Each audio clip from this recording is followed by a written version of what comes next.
What up, though? It's your boy Roddy Rod. Last reaction for today, unless some crazy pops up. Watch Mojo. All right. Watch. They got another list. So this was a short one too. So this is good. Top 10 forgotten JRPGs. Let's see how many of these I've heard of. How many of these I love. You know, RPGs are my favorites. So. While big names like Final Fantasy have gotten all the glory, these gems have been hidden away. Welcome to WatchMojo.com, and today we're counting down our picks for the top 10 forgotten JRPGs. It will surely lead to victory. For this list, we're counting down the JRPGs that were considered pretty good when they were released, but never given the chance to shine. Number 10, Eternal Sonata. After my time. Eternal Sonata already begins on a unique note, pun intended, with its inclusion of classical music into its story. And then there are the flowers. They seem to blossom almost everywhere in the town. Polish composer Frédéric Chopin is on his deathbed, and during his final moments, he has a dream, which becomes the game. It's said that people can have the most peaceful dreams just before they pass on. Pretty much everything in this game is based off Chopin's work, as well as classical music as a whole. Character and town names are based off musical terms, and each part of the story is based on one of Chopin's compositions. Everything around us is all a part of my dream. Even you are just a product of my imagination. Number 9, Odin Sphere. I will face him. Princess, you shall not. In this artistic action RPG, the protagonists must stop the demon lord Odin from finding the crystallization cauldron, and thereby preventing Armageddon. If we can obtain that cauldron and fabricate our own jewels, Ragnarok will have no more enemies. What makes Odin Sphere different is that the story is told through the perspective of 5 different characters, each with their own chapter. You may be one of our nation's heroes, but I hear that you act as you wish because my father does nothing to stop you. Each character has their own stories and motivations, which intertwine with each other, setting certain conflicts in motion. Characters range from the daughter of the demon lord to a prince who's been turned into a rabbit-like creature and banished to the underworld. Even if you leave here, you will enter the demon lord's domain. Number 8, Alundra. Sharing its name with its main protagonist, Alundra is about a boy who has the power to enter people's dreams and must rescue the inhabitants of Inoa from a dark curse. As well as its action RPG elements, Alundra emphasizes puzzle solving and exploration, with the puzzles becoming unsolvable unless you have cleared certain parts of the game. Despite all the praise for its dark story and challenging but rewarding puzzles, it was quickly overshadowed by others of its kind, but it still did gain its own sequel. Number 7, Lunar, Silver Star Story Complete. Nah, I had it. I like it. I don't think this is a remake of the Sega CD's Lunar, the Silver Star. It follows the adventures of Alex, who must claim the title of Dragon Master. He does this by passing trials laid before him by ancient dragons, all while trying to stop an evil sorcerer from controlling the world. Perhaps you should demonstrate the power that gives you such confidence. The story was adapted from its original game, but with improved graphics, fluid animation, and additions to the game's cast and story. If we hurry, we may be able to sneak in without waking the dragon. Then we can get a fantastically because it was written for Sega CD. Even though the game has been seen several times on different systems, it still has only managed to achieve a cult following. I believe each of us is entrusted with the future to realize, and this is not our future. Number 6, Wild Arms. Yeah. Although this game might feature your standard save the world plotline, it's set in a unique landscape which is based off the Wild West. You play as Rudy, who is able to use an ancient weapon known as arms, which resemble a firearm. I had Wild Arms too. Western motif, you get to explore huge wastelands and do it all to a Western-inspired soundtrack. That was a good game. That had some crazy stuff. This game was not only one of the very few RPGs to be based off the Wild West, but also one of the very best titles on the PlayStation. Number 5, Legend of Dragoon. Yes! Yes! Released late in the PlayStation's life cycle, Legend of Dragoon was written off as just another average JRPG. Whatever.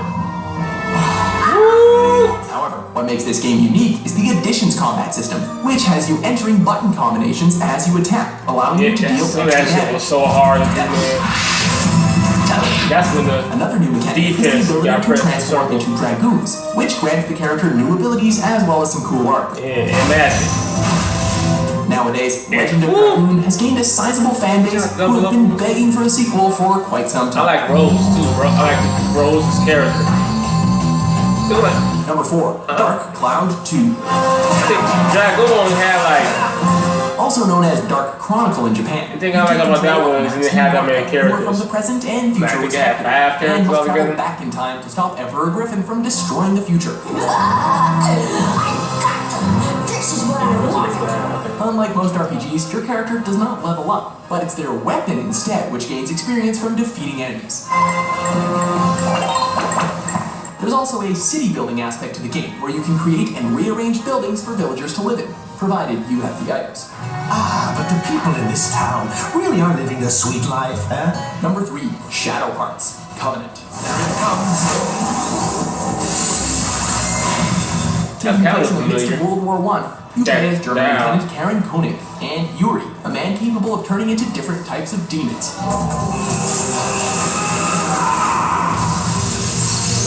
Shadow Hearts features the Judgment Ring, which is a roulette that dictates what actions the player will take and how they will affect the outcome of the battle. You are able to customize these rings with different abilities and items. It's not often that you see a war game that's not an FPS in World War II, let alone one that has you playing as a German soldier.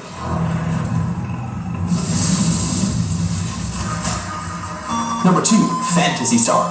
What? Everybody knows about Phantasy Star. Has garnered its fair share of attention.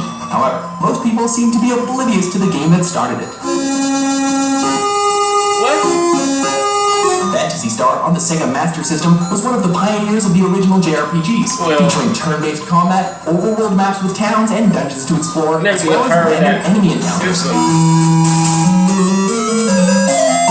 From here, it has spawned a few sequels and even Phantasy Star Online. Phantasy Star 4 though! That was my shit! Where we in at? We're in all of them? Phantasy Star 4 is my shit, man. Top pick, here are a few. I don't think that was a good one. Like, hey, we didn't know about Phantasy Star though. Yeah, I had that game.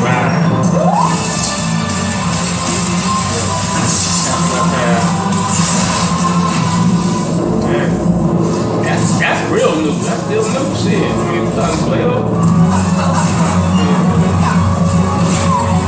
They getting their ass kicked. Tag the game. Let's eliminate them. Eliminate my ass. Woo! Yes! Hell yeah! List of the top 10 overlooked games of all time, we mentioned that Skies of Arcadia has never gotten the attention it deserves, and we stand by that. That was my shit. The Dreamcast, yeah, I still got this game. You must stop the resurrection of ancient weapons with the power to destroy the world. I like the story. Skies of Arcadia features gorgeous scenery, an amazing soundtrack, colorful characters, and of course, airship battles. Despite amazing reviews and even a GameCube re-release, this game has been severely underappreciated. I don't think this had enough characters either though, but the crew, you making your crew and stuff. The nature of this list, it's likely that we forgot a few of your favorite JRPGs. Yeah. Woo! So, number 1 though. You think gets no love these days. And for more top 10s that aren't as easily forgotten, be sure to subscribe to watchmojo.com. Is it over already? Woo! Okay, yeah, look. Skies of Arcadia, that's my shit. I still got that upstairs for the Dreamcast. I played it not too long ago. I mean, it's been years. You know, I stopped playing games and shit. But I put that one in. I do it just to refresh my mind on the story. I've done that with that. I've done it with Final Fantasy VII, Phantasy Star. But I think I still got my Dreamcast behind that game. I think I rented that game back when, you know, it was Blockbuster and stuff. But yeah, Skies of Arcadia, hell yeah. I think the problem with that, well, I mean, like I say, they didn't have enough. The party, man, I want like at least, you know, 6 or 7 members to switch out. I'd be liking that stuff. Skies probably have, what's it, 5 or 4? I mean, I remember the first three, the dude with the eye patch and the chick in the white with the shit, I can't think of the name, but the Kirby thing, and the pirate girl. But I could swear there's at least one more guy, the captain with the damn claw on his hand. But I did like this game, man. I love, like I said, I love how you had the crew in the ship and how the little mini quest games and how you can switch your weapons over to different elements. And I can't wait to that, but that was my shit. That and Legend Dragoon and Legend of Legaia and Wild Arms 2. I love how you can switch in and out members and they all had different abilities. Like that was like probably like the best like puzzles for me because you switch out somebody. That matter of fact, what game was that? I just had that. Was it Legaia 2 I was just playing? Yeah, I gotta check out. Anyway, but I definitely Lone Star I didn't like. And what's another? I gotta check out this Odin Spear. I gotta check that one out. I mean, that seemed interesting for you to like play the same story but for 5 times. I like shit like that, man. I like the stories, man. This is why I love Final Fantasy VII and Kingdom Hearts. And Skies Arcade, yeah, Legend of Dragoon, Phantasy Star Force. But yeah, okay. Yeah, like I said, the only problem I have with some of these is that it didn't have enough party members, man. Like, especially some like Legend of Dragoon, I could have sworn it was like 6. Dark Rose, can't remember the chick name.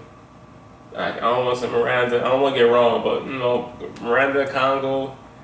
Then the karate guy, the one that uses his hands, and then the guy in the green because one died. Lavitz, he died. He had to switch to another guy. So that's like 6, I think. And it's not forgetting somebody. I think I'm forgetting like probably one person, one girl or something. But when it's like only like 4 or 5 party members, I'd be like, why can't you do like Phantasy Star, and have 5 people in the party? That's how I feel. I want to play RPGs with more than 3 people in the party, man. Phantasy Star 4 specifically did that for me, man. So, all right, I've been going long enough though, but man, I'm about to check out though. Cause Old Spirit, like that looks like 2007. Looked like it was on PS2. I got a PS2. I might have to check that out. I might have to check that out. All right. Whew. That was.